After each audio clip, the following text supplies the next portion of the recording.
Diego also is joining us today. Hey everyone, and welcome to Tarot and Sass. My name is Crystal Fitzgerald. I am a tarot reader, spiritual and meditation teacher, and sassy pants. Don't forget to boop that like and subscribe button, and feel free to tell me how you felt about this topic in the comments below. Did it resonate with you? Did it not? What are your thoughts about spiritual bypassing? Let me know. It's actually extremely important that we discuss this because I see it so often in the spiritual community, and it's just kind of fucking everything up because it gives one, people a bad reputation, and two, people don't even realize that they're doing it. It is called spiritual bypassing. Spiritual bypassing. Now, I pulled it up on Wikipedia just to have a really good, very concise definition. It is described on Wikipedia as a tendency to use spiritual ideas and practices to sidestep or avoid facing unresolved emotional issues, psychological wounds, and unfinished developmental tasks. The term was introduced in the early 1980s by John Welwood, a Buddhist teacher and psychotherapist.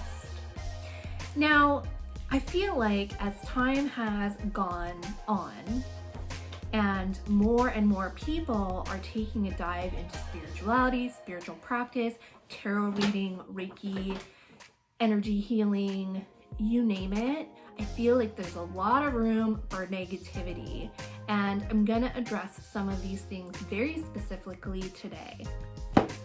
Without further ado, let's talk about spiritual bypassing. When I first learned about spiritual bypassing, I was very confused by the term.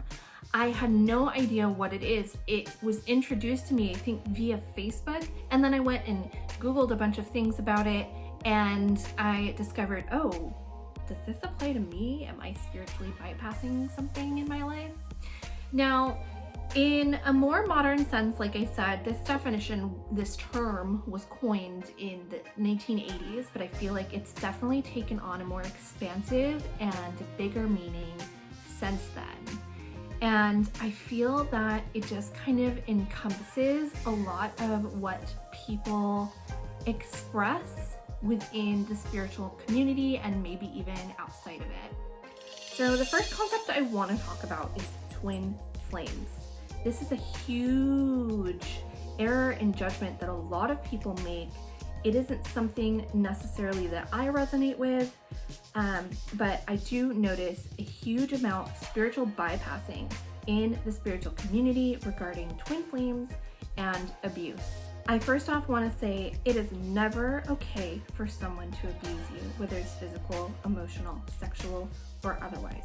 If someone is abusing you, you can call the numbers listed on the screen. I have seen a lot of people condoning abuse, whether that is physical, sexual, or emotional, or otherwise. I started discovering a plethora of articles on the web. I had at the time been in an abusive relationship, and when these two ideas intertwined, so my abusive relationship, my belief that this person was my twin flame, as well as the notion that it is okay for your partner to abuse you because they're your twin flame, that just did not make any sense. This is all generally lumped as toxic behavior. Now, this can often be concluded as spiritual bypassing.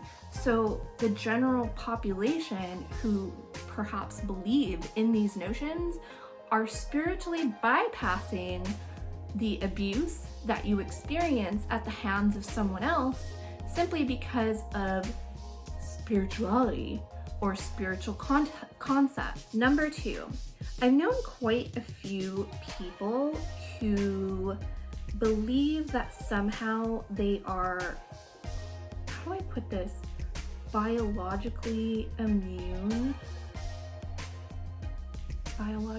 physiologically. I have known people who truly believe that they are somehow physiologically immune to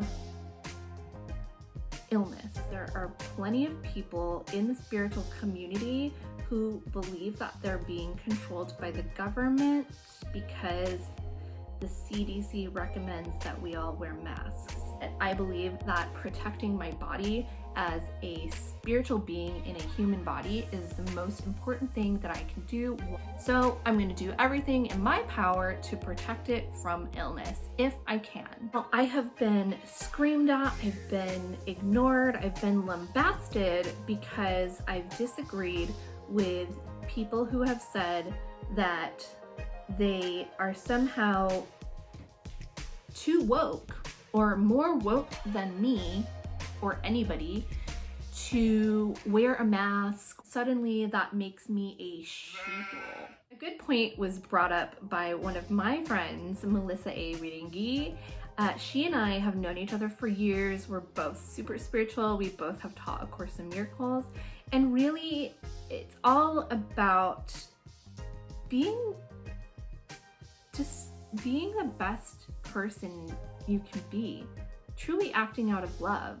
So if you are buying into the notion that somehow the government's trying to get you and that you are somehow above physiological protection, I want to say, is that the right word? If you somehow believe that you're above all this because you practice spirituality,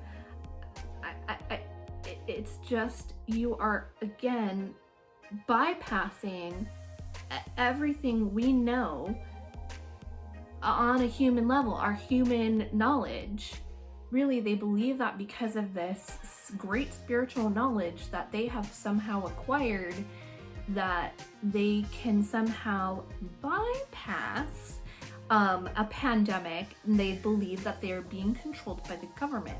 They also believe that they're too woke to wear a mask. I have literally had people say that to me.